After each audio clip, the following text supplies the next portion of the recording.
Bom dia a todos. Hoje vamos trocar ideias sobre afinidade fluídica e sintonia vibratória. Está escrito: onde estiver vosso coração, aí estará o teu tesouro.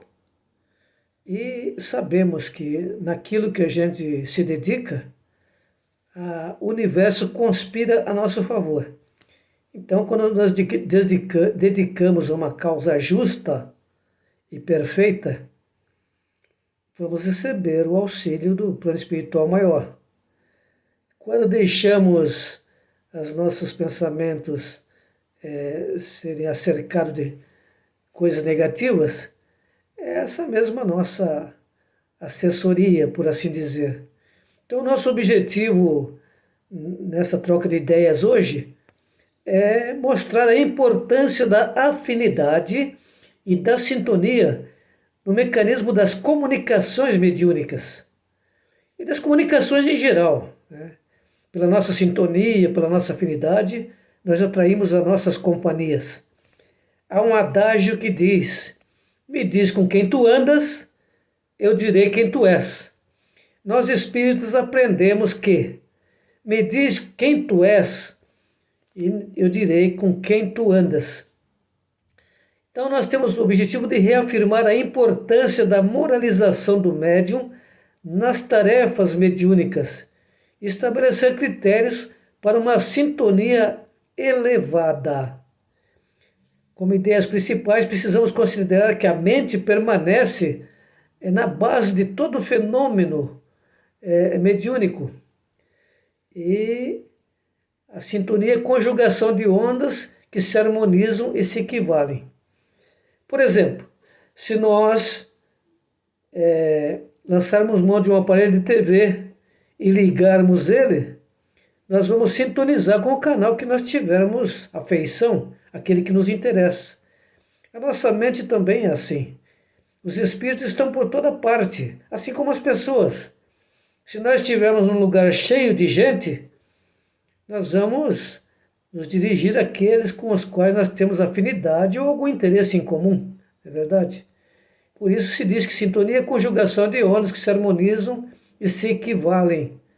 O pensamento do comunicante, do espírito comunicante, é captado pelo médium através da lei da afinidade fluídica e passa por estágios diferentes.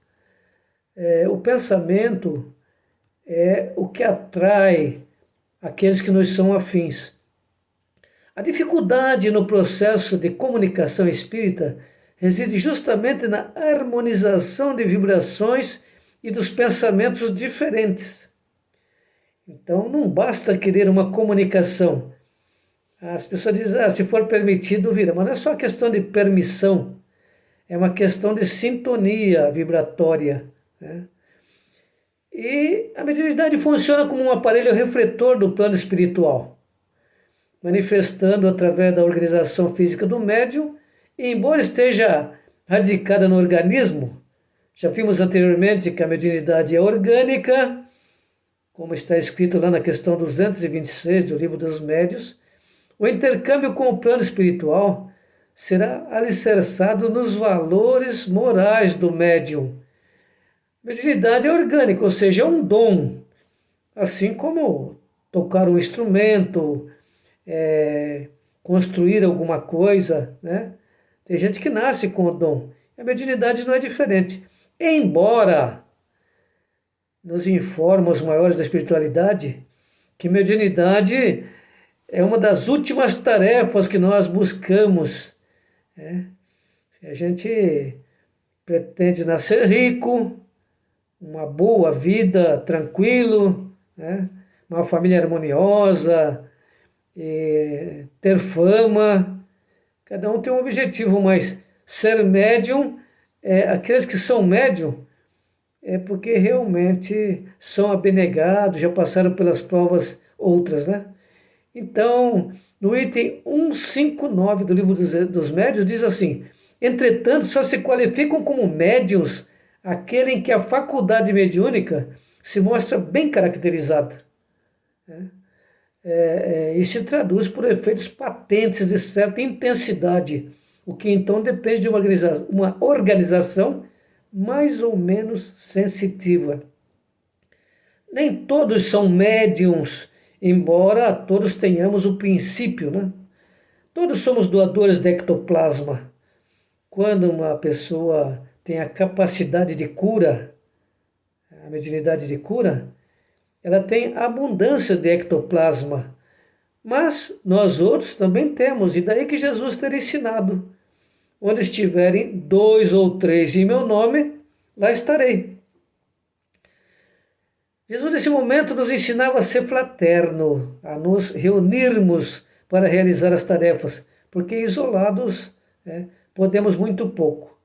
Então, embora dependa de uma organização que tenha esse material em abundância, que é o ectoplasma, nós outros, se nos reunirmos em 2 ou 3 em nome de Jesus, podemos realizar o que o vulgo chama de milagre.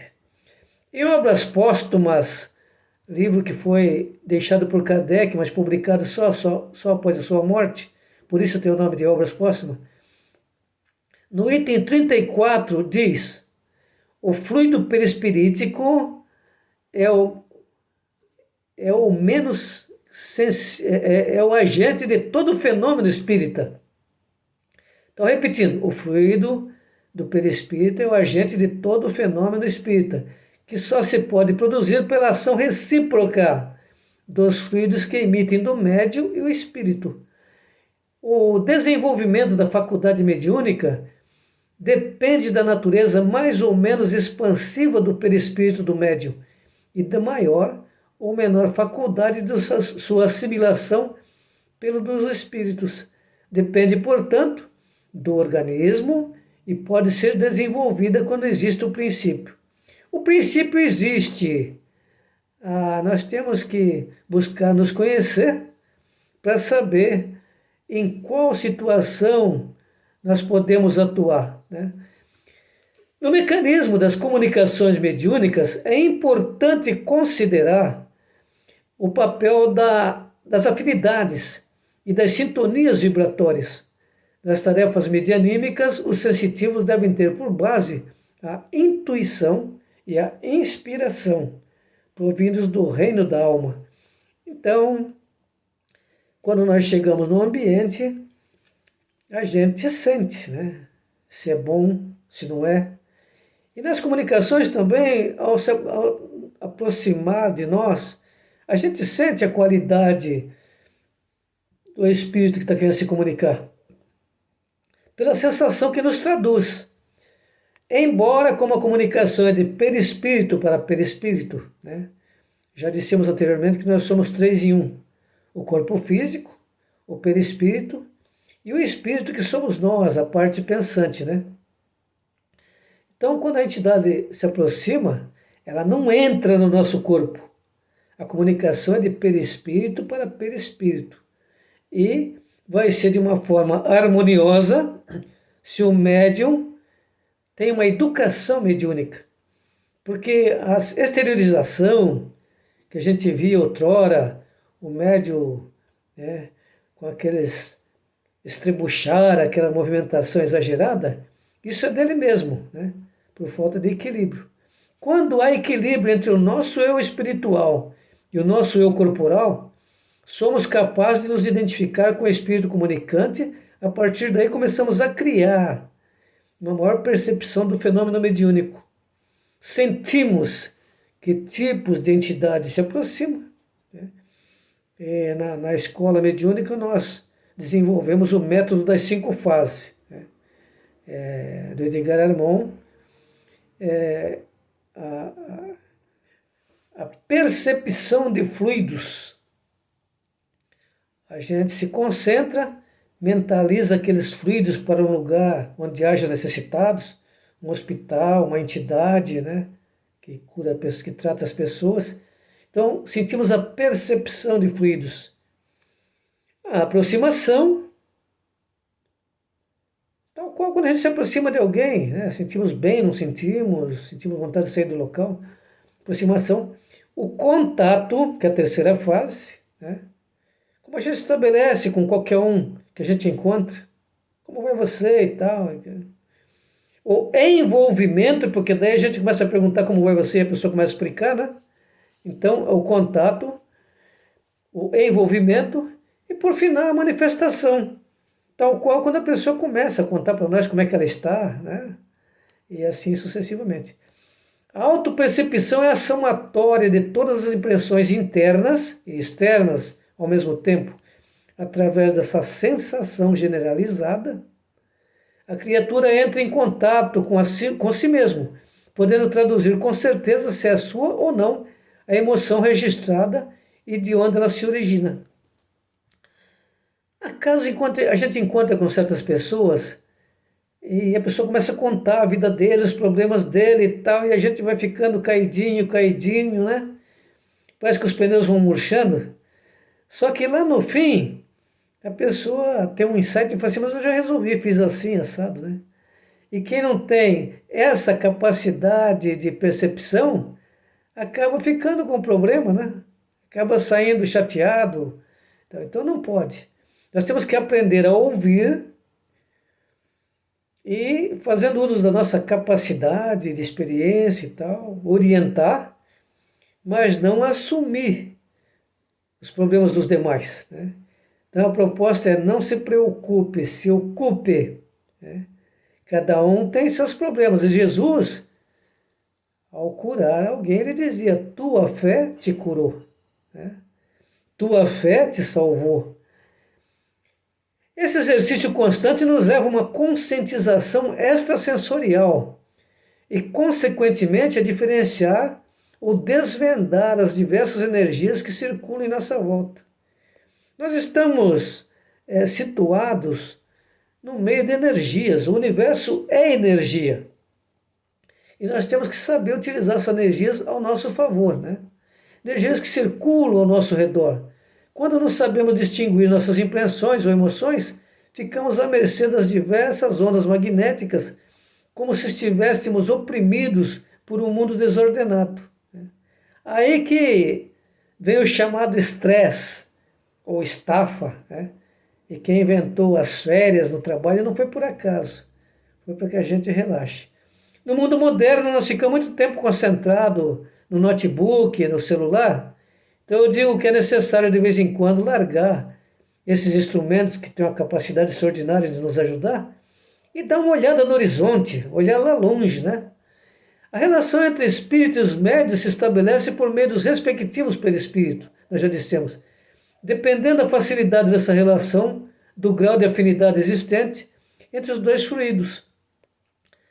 Isso está lá em Obras Póstumas, né? No item 34, quem quiser dar uma olhadinha lá.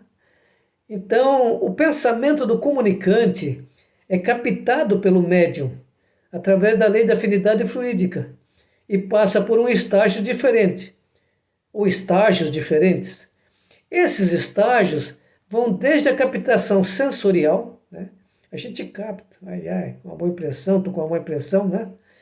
Na qual a mente registra a ideação e as sensações do espírito comunicante, até a manifestação intelectual que se manifesta através das diversas modalidades da faculdade mediúnica. Então, esse item está no livro Médiuns e Mediunidades do Divaldo Pereira Franco, e diz que nós devemos, quando chegar no ambiente, sentir como é que está o ambiente, né? Está bom, não está? Se nós sentimos que não está bom, nós podemos melhorá-lo. Por exemplo, ao chegarmos no nosso trabalho, temos um patrão, um chefe que é ranzinza, né? Que a gente antagoniza e que, na verdade, são nossos mestres, porque faz com que a gente, né, busque andar numa linha reta. Vamos vibrar positivamente por ele. Experimente quando tem uma pessoa que antagoniza, chega um pouco antes, faz uma prece, uma leitura da harmonização para o ambiente, né? E veja o resultado. A gente às vezes cria um antagonismo com certas pessoas que na verdade fomos nós que criamos, né? Quando nós nos desarmamos, as coisas ficam leves, ficam tranquilas. A linguagem corporal é lida por meio das sensações que emergem de nossa intimidade e se expressam diretamente no corpo somático. Quando a gente está gostando, não está gostando de alguma coisa, né, a pessoa fica inquieta, né? Quem fala em público sabe disso. Quando a pessoa começa a se coçar, começa a se mexer, está na hora de ir parando, né? Essas sensações nos transmitem informações importantes sobre a situação, sobre a receptividade, a sintonia. É a lei dos fluidos que está agindo. É a identificação fluídica entre aquele que expõe os espíritos, entre o médium e os espíritos, constitui fator relevante ter essa percepção para uma comunicação harmônica, para que as mesmas, mesmo que as mesmas sejam contrárias, como eu disse, nós temos condição de harmonizar. E se exteriorizam em faixas vibratórias diversas. Muito dificilmente se pode esperar resultado positivo se nós antagonizarmos também, né? Então, o importante é nós nos desarmarmos. André Luiz nos afirma que quase toda exteriorização fisiológica no fenômeno mediúnico pertence ao médium, né? E está lá no livro Mecanismos da Mediunidade, no capítulo 18, não é necessário agitação, né? Nós temos que aprender a ouvir, e se o assunto nos interessa, a gente cala, né? Vai buscando dar notícia de que tem alguma tarefa para fazer e vai saindo. Então, hoje, para a reflexão deste vídeo, nós vamos deixar por enquanto